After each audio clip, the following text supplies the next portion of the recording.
আসসালামু আলাইকুম ওরহমতুল্লাহি ওবারাকাতুহ। আলহামদুলিল্লাহ, সম্মানিত দিনী ভাই ও বোনেরা, আজ আমি আপনাদেরকে সূরাতুল ফাতিহার গুরুত্বপূর্ণ একটি আমল শিখাইয়া দিব, যা অনেকেই জানে না।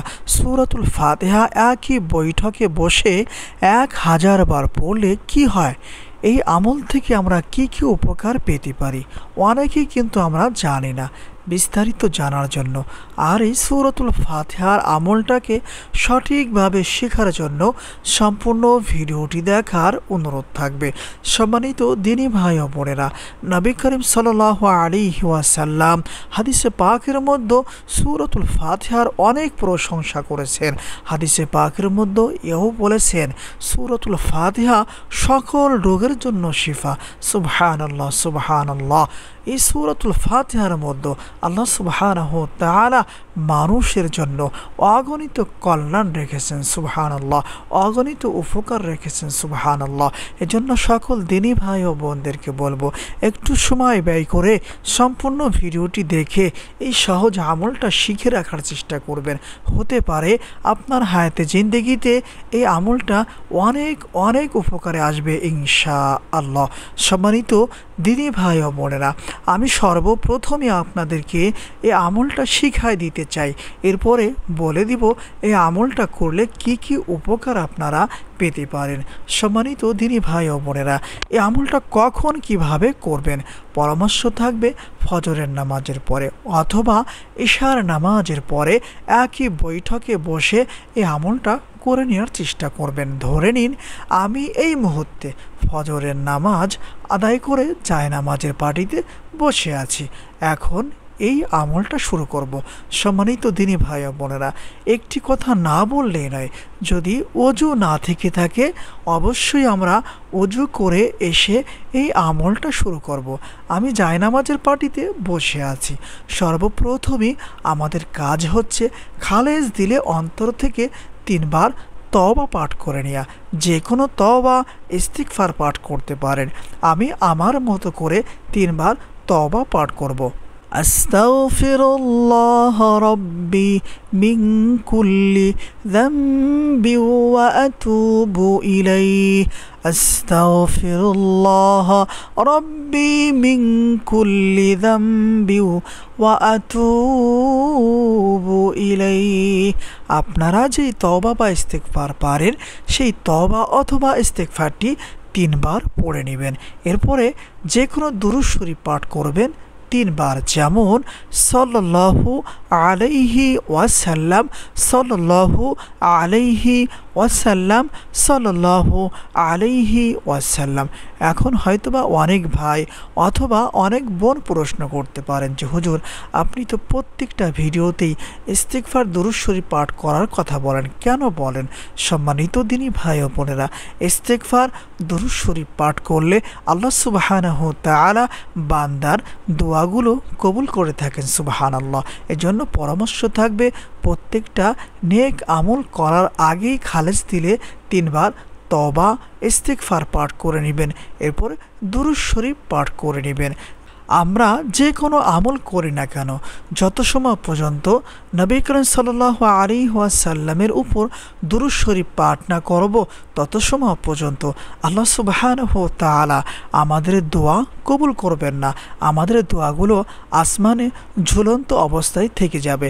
এজন্য আমরা প্রত্যেকটা আমলের শুরুতে ইস্তিগফার, দুরূদ শরীফ এবং আমল শেষ হলে দুরূদ শরীফ পাঠ করার চেষ্টা করব, যাতে করে আল্লাহ সুবহানাহু ওয়া তাআলা আমাদের নেক আমলগুলো কবুল করেন। সকলেই বলি আমিন।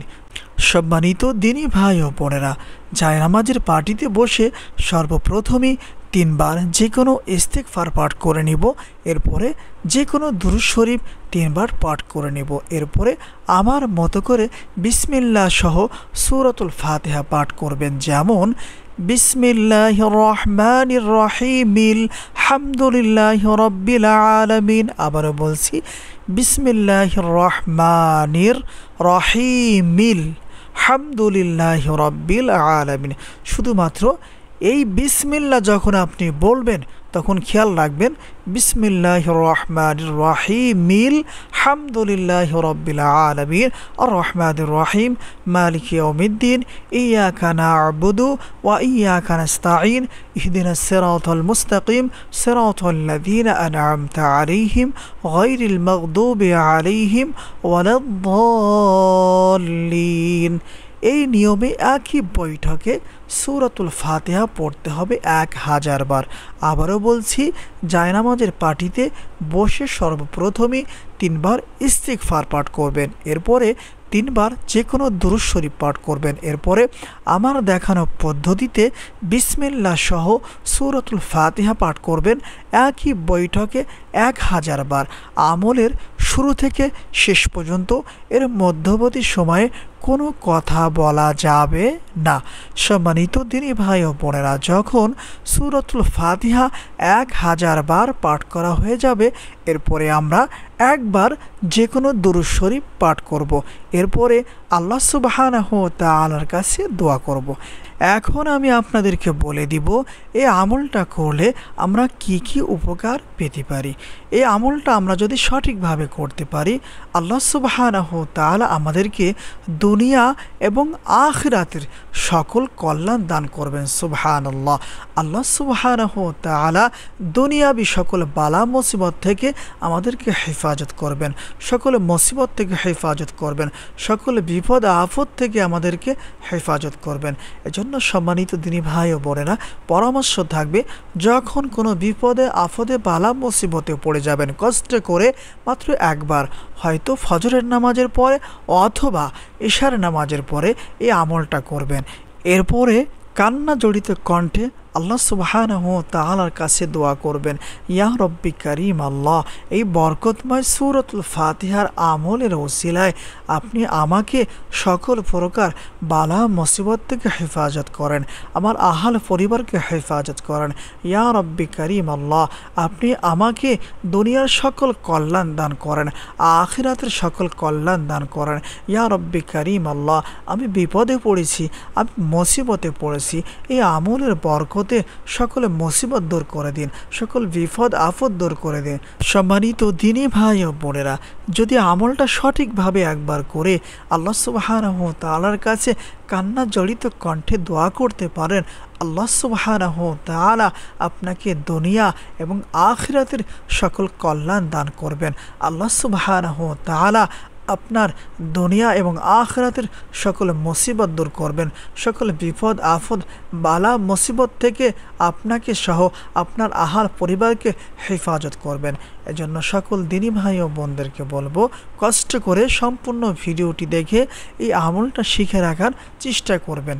আল্লাহ সুবহানাহু ওয়া তাআলা আমাদের সবাইকেই সূরাতুল ফাতিহার উপরে বেশি বেশি আমল করার তৌফিক দান করুন। সকলেই বলি আমিন। আসসালামু আলাইকুম ওয়া রাহমাতুল্লাহ।